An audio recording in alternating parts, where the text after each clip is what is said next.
God kept Adam in the earth for almost 1,000 years after he sinned, after he ate of the tree of the knowledge of good and evil.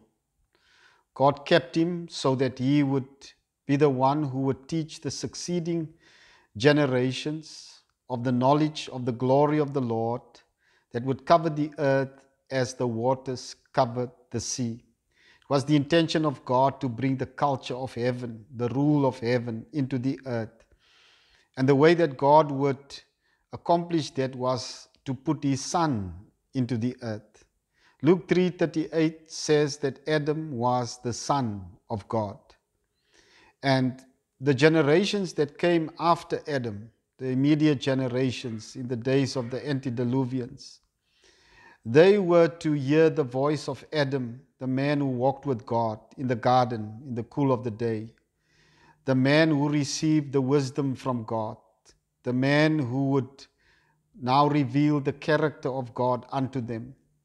And such a company of men would be known also as the sons of God, and they would operate in the earth as king priests.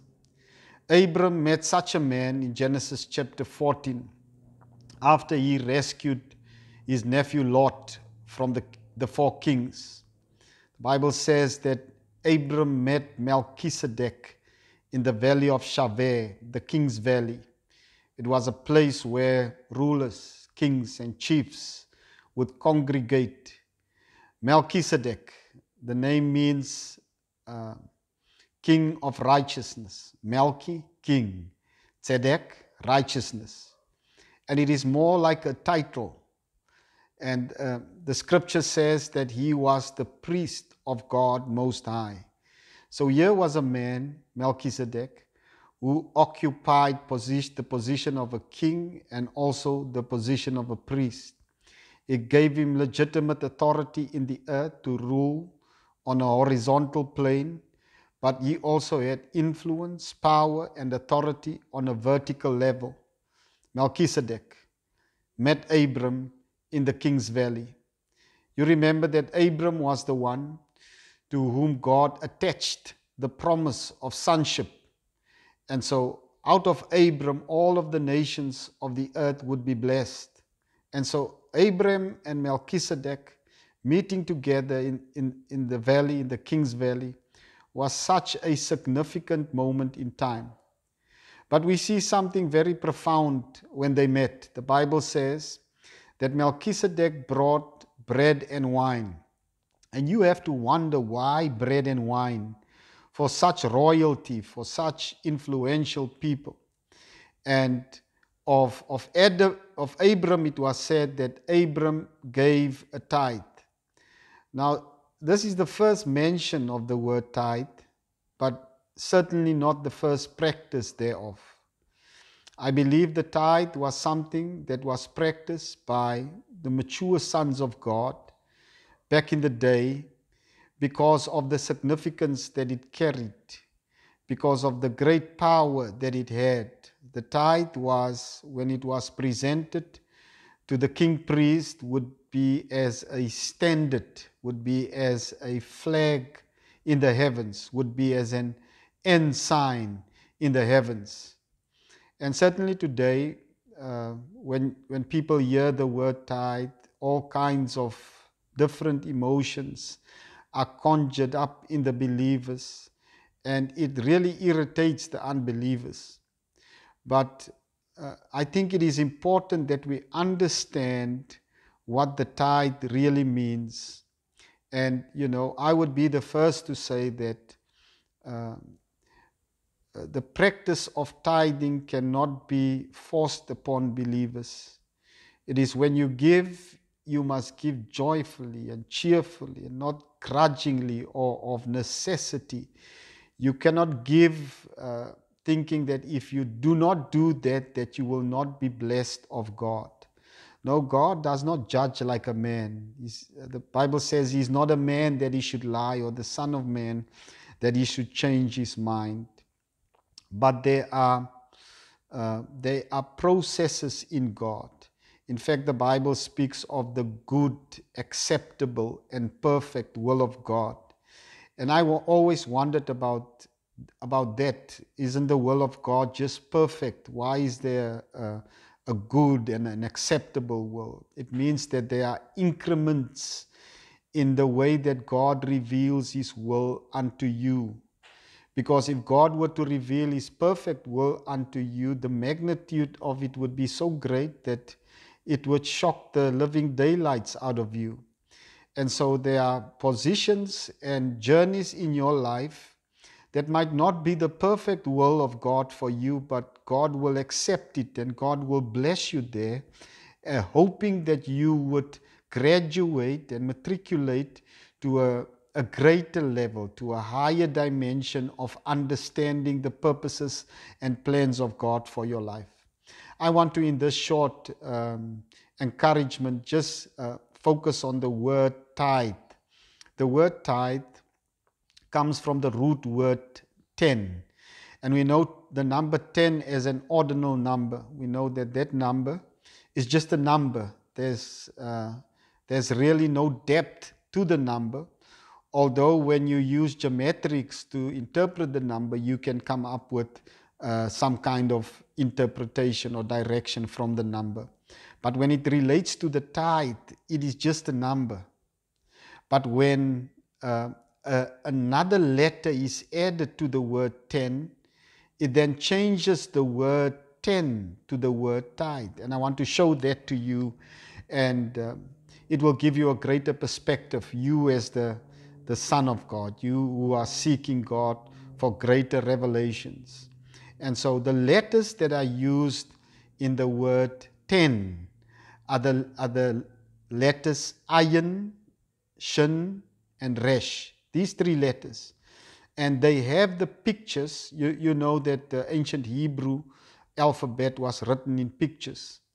And one word could give you a different meaning, a different perspective based on the context of the conversation or the context of the writing.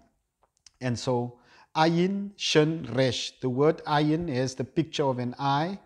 The word shin has the picture of two teeth. And the word resh has the picture of a man's head. Now, this is the root of the word tithe. And when you graduate the word to the word 10, which is the Hebrew word asa, when you graduate that word to the word tithe, you put another letter in front of the word asa. The word asa would then no longer be asa, but it would be ma'asa. The whole picture or the whole concept of the word 10 now changes.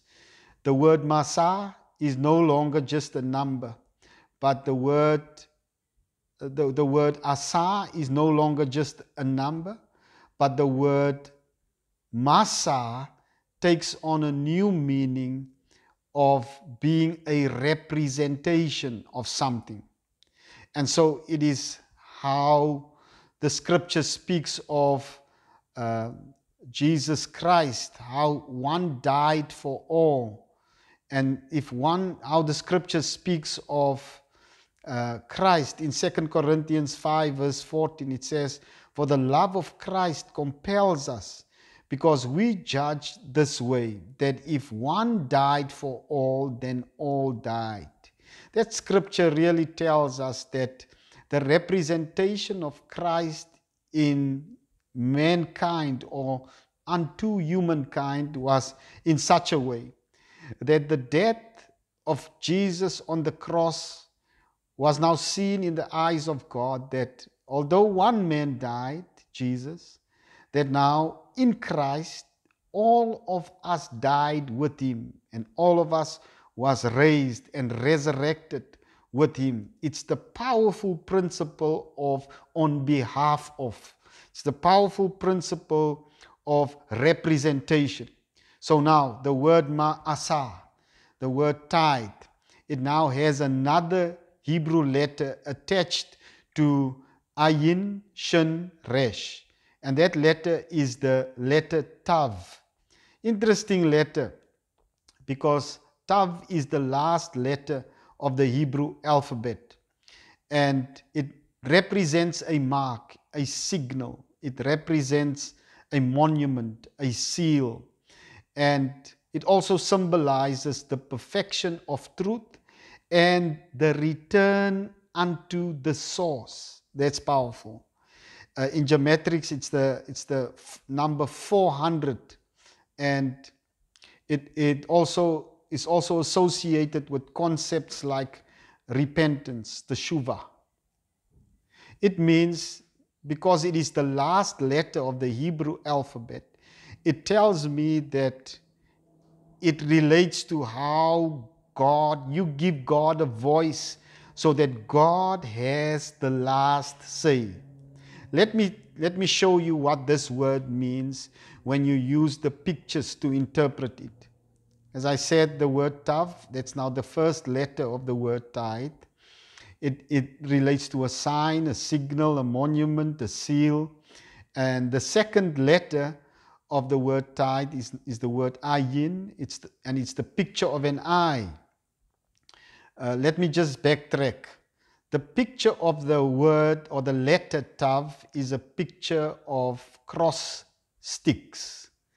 The picture of the letter ayin is the picture of an eye, and it relates to see, what you see. It relates to knowledge, insight, watch. The letter shin as the picture of two front teeth, and it signifies something that's sharp, something that presses or advances, that pushes. Also relates to agreement, to, eat. So depending upon the context, depending upon the conversation, that is how the letters are interpreted in this Hebraic form, this old Hebraic form.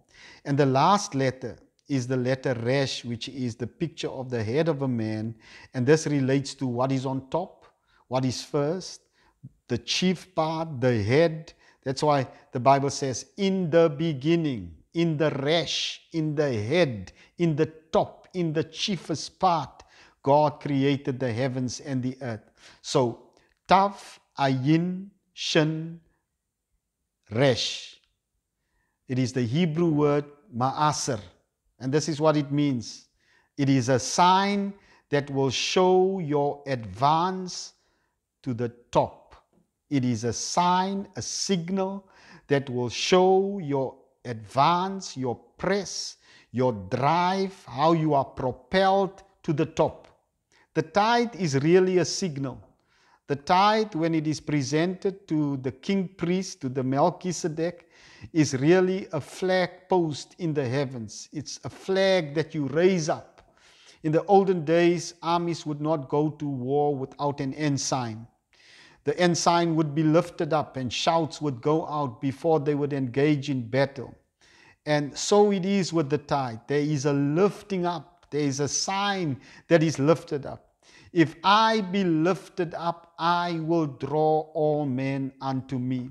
So in the King's Valley, when Abram brought a tithe unto Melchizedek, who brought the bread and the wine, and I hope sometime we can speak about the significance of the bread and the wine. Abram was already preaching about the one that would come for the many, the one that would be the representation of the whole.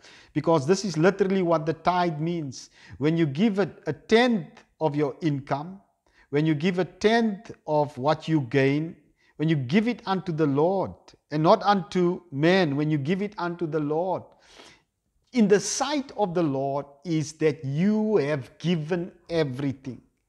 And in the sight of the Lord, it is that this one can be trusted with matters that are only related to kings and to priests, people that are anointed. And I think that is why the scripture says in Deuteronomy 28 verse 13 that, and the Lord will make you the head and not the tail. You will be above only and not beneath. Listen to this scripture in Psalm 3 verse 3. But you, O Lord, are a shield for me and the glory and the lifter of my head. The head is for the anointing. The head is for a crown. It is something, this tithe is something that is consecrated unto the Lord, and there is a powerful representation of you giving everything unto the Lord. Family, I say we cannot just sing songs about I give you my all. No, our songs and our words, our fine words, must be turned into action. And like I said earlier, the tithe can no way be forced on immature sons, on babes. There are people that must still grow in their faith. There are people that must still learn how to manage their finances. I've heard an apostle say that finances in the sight of God is the lowest threshold of the kingdom of heaven. And there are greater things than finances to rule over. So, Tav, Ayin, Shin, Resh. This speaks about a sign that will show your advance to the top, or your drive, or how you are propelled to the top. It is that the angels see that there is a sign lifted. The demons see, the demons of lack and scarcity, they see that that ensign is lifted up over this family, over your life. And they have no way to come and cause holes to be in your pockets. The enemy has no right to steal and kill and destroy because of that sign that is lifted up. This is a very beautiful thing when you understand it.